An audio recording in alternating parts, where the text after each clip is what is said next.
everybody. Welcome to day 6 of Advent Chat with Houndstrings. My name's Alex, I'm your host, and this is a little Vlogmas series that I'm doing. Advent Chat will be through the 24th, and then regular Vlogmas up until past January. I've got my little Advent tea. I've got day 6 of my Advent calendar, so let's get started. I'm going to say thank you again to everyone that has subscribed, viewed, enjoyed this, and I also want to say a big thank you to those of you that have reached out to me and shown your support. I feel like I can talk about it without bursting into uncontrollable tears, but earlier this week my grandmother passed away, so that was very very difficult to take, especially because the last time I saw her a couple of weeks ago, she seemed completely vital. Granted, she was 94. She wasn't, at least to me, she wasn't showing any signs of decline. But on a positive note, my last, I'm gonna start to well up because it's kind of a bittersweet memory. At least my last memory of her was with her gathered around the television in the living room with one of the caregivers and the other residents, and we were watching American Ninja Warrior. And the other residents that she was living with really made her smile, made her laugh, and they were all amazing to her. And it was a pleasure to not only visit her there, but also to see the other residents and see the amazing people that help take care of her. So with that, let's get going. We'll start with my Advent calendar tea. And this is called Winter tea, and I should probably... Yes, I did get this from Starbucks. I bought this when I was a partner. He's had a couple of times before. Maybe not. But anyway, and this one is an apple cinnamon blend.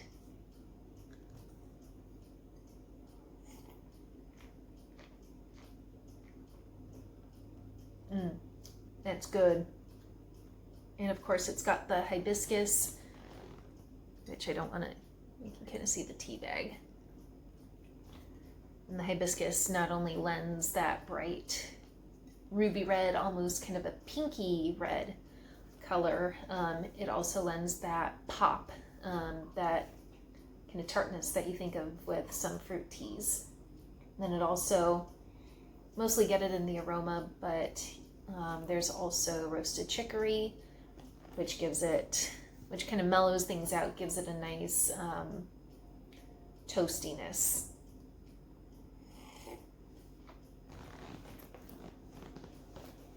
Alrighty.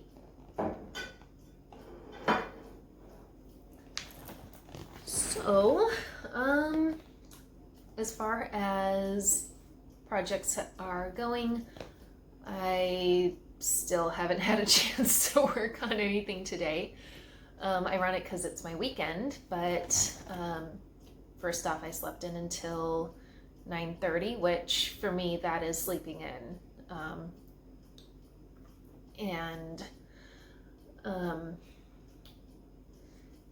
And part of that time I had started some Christmas shopping, and then I went to hang out with Taylor.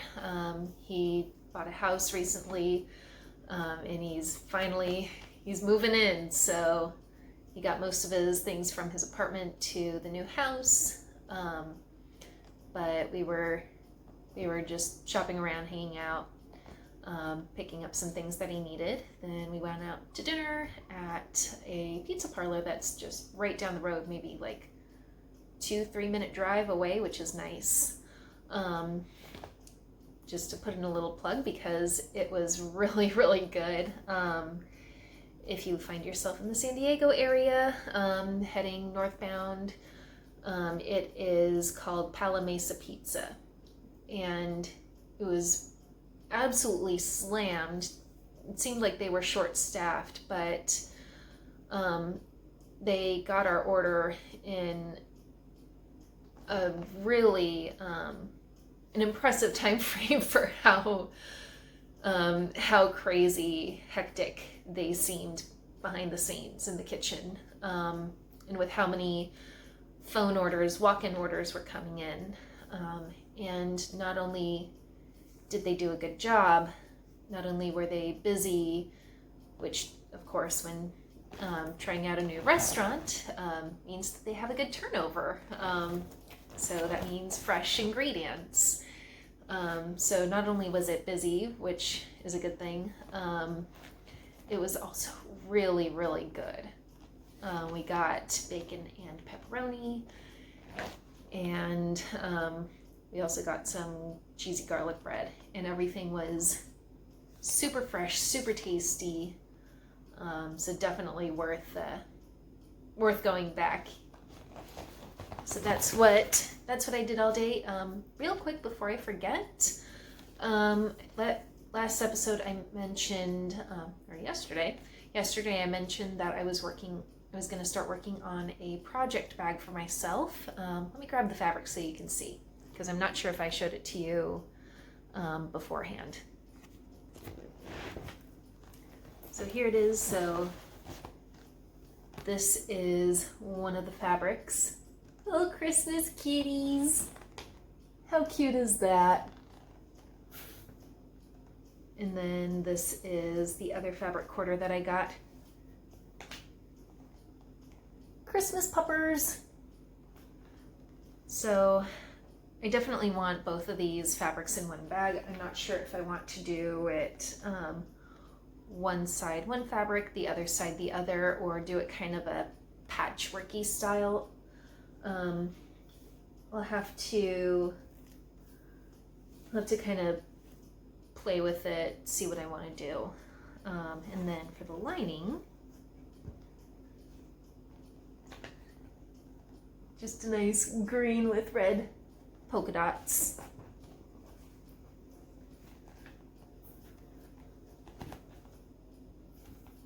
So I can't wait to get started on that. And last episode you saw that I got a little mini sewing machine, so we'll see how that all works out. Alrighty. And let's see, next thing that I wanted to talk about, as before, it's also day 6 of the Advent Photo Challenge that I'm participating in on Instagram. By the way, if this is your first time viewing and want to know where to find me, you can find me on Instagram as handmade_hound and on Instagram as alexhandmade. So anyway, I'm on my other Instagram page, which again, there will be a link to go back and forth if you like. On my main Instagram page, I am participating in the Busted Halo 2019 Advent Photo Challenge. And today's prompt is patience. And for the photo, I did a picture of my sheet music, or my the sheet music from the last page of my Teach Yourself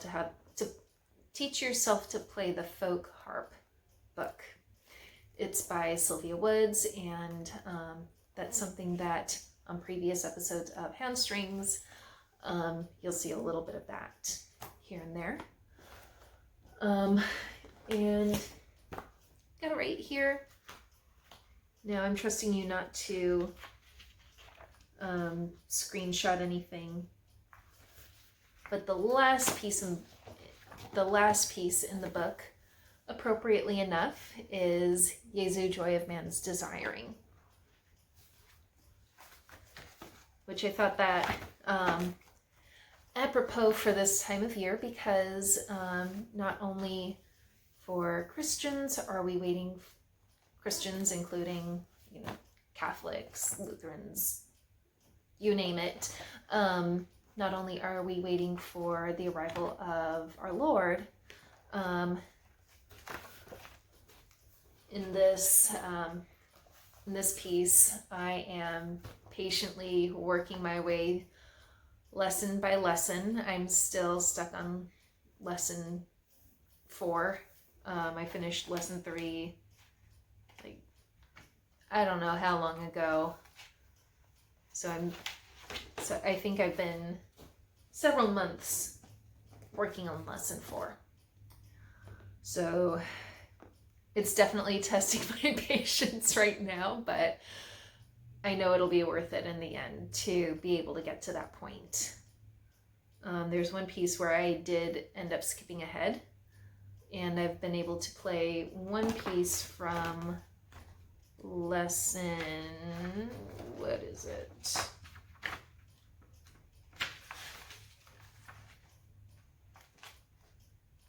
Lesson 7, which involves chords, which for me are relatively easy because I learned piano, so doing the chords on the harp along with the melody isn't as big of a deal as learning two melodies on a melody on each hand, or rather melody and harmony. So that was my response to the prompt. Also on that note, being knitters and crocheters, or crafters in general, I know that when we take our work out in public, whether it's just, you know, to work on lunch break, to enjoy during lunch breaks at work, or waiting for public transportation, or doctor's appointments, or anything like that, I know that for us, when we're asked about our works in progress, or, oh, how did you learn how to knit, blah, blah, blah, I think after we give our story, the most common response is, oh, I don't have the patience for that. And usually that's accompanied by, oh, I've wanted to learn, but I don't have the patience for that. And it's like, well, if you don't have the patience, then you really don't want to learn. Because developing any skill is going to require patience. And also teaching, also teaching said skills requires patience too. And it's definitely not something you learn overnight. I know it certainly wasn't for me. I started I think I was in the 7th grade, and then I learned to crochet in the 8th grade. And, you know, and I think up until college, my work was mediocre at best. And then it seemed to just click one time. So you never know when it's going to click. It might be right away. It might take several years, which it did in my case. But as long as you enjoy the process, it's definitely going to come. So I think enjoying the wait helps with that patience.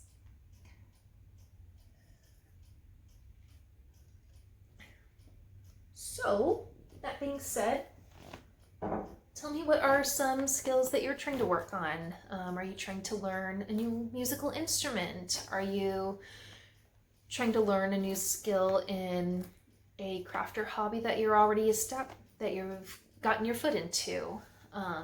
So, let me know. All right, and then, just wanted to share something real quick. Also, sometimes patience involves kind of going to focusing on something else. Maybe you're frantically searching. Maybe you're frantically looking for something, you're just not finding it. And then sometimes, if you're patient, they reappear when you least expect it. So if you watched episode 6, these are the chow goos that I needed to finish that top.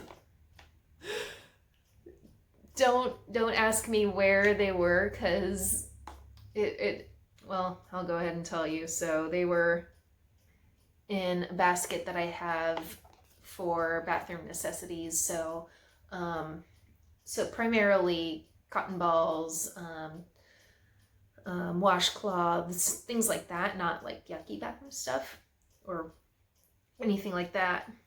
But I don't know how they got in there, but they reappeared. Excuse me. So there we go. There we have it. And then,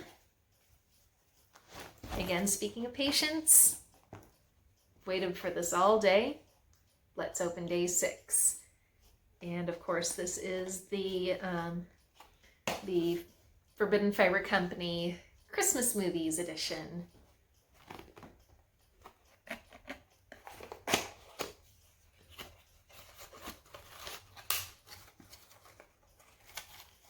Ooh, that's pretty. Ooh, that is really pretty. I like that.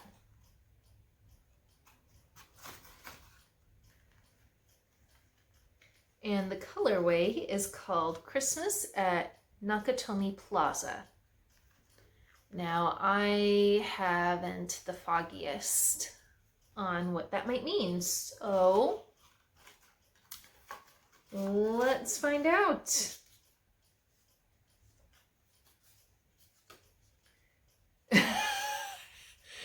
And this is from Die Hard, which I've heard of Die Hard, but I've never seen it, so that reference was lost on me. So to read the, so to clarify, I've heard of the movie, I kind of know the premise, but I've never seen it, so any reference is going to be lost. So it says, so this one was released in 1988. New York City policeman John McClane, played by Bruce Willis, is visiting his estranged wife, played by Bonnie Bettolina, and 2 daughters on Christmas Eve. He joins her at a holiday party in the headquarters of the Japanese-owned business she works for. But the festivities are interrupted by a group of terrorists who take over the exclusive high-rise and everyone in it. Very soon, McClane realizes there's no one to save the hostages but him. Controversial among many, this movie might or might not be considered a Christmas movie, even though it all takes place on Christmas Eve. The movie takes place in Nakatomi Plaza, better known as Fox Plaza. Former U.S. President Ronald Reagan had his offices on the 34th floor of the building for several years after leaving public office. The 34th floor is now occupied by 20th Century Fox. So here again is the info card, and the timing for that was perfect because Taylor posted a Facebook photo, or posted a photo that he took. Let me rephrase this. He posted a photo on Facebook that he took of a display with movies labeled as Christmas movies, and lo and behold, on like the second shelf from the bottom was Die Hard. So there you go. And his caption says, proof that Die Hard is indeed a Christmas movie. But anyway, here it is again, and my goodness, it's coming out a little bit more intensely purpley burgundy in this one on the screen, but actually it's a little bit true. It's pretty true to color. But, oh, it is absolutely beautiful. And so far, these all seem to be tonals, and which I love, love, love, love tonals. I really like solids too sometimes, but tonals just give it a little extra, give the yarn a little extra depth, a little extra visual texture. And all of these have been just absolutely gorgeous so far. Ooh! I'll put that back. And in case anyone's curious, until I have finished working on current Christmas projects or made significant progress on them, for right now I'm just keeping the minis in their boxes, except for day one, which is, I couldn't wait to see what the first clue was, so that's on the needles already, but that will be on hold for a bit. Alrighty guys, that is it for tonight. It was great seeing you guys again, and have a good night's sleep, and I'll see you tomorrow. Bye.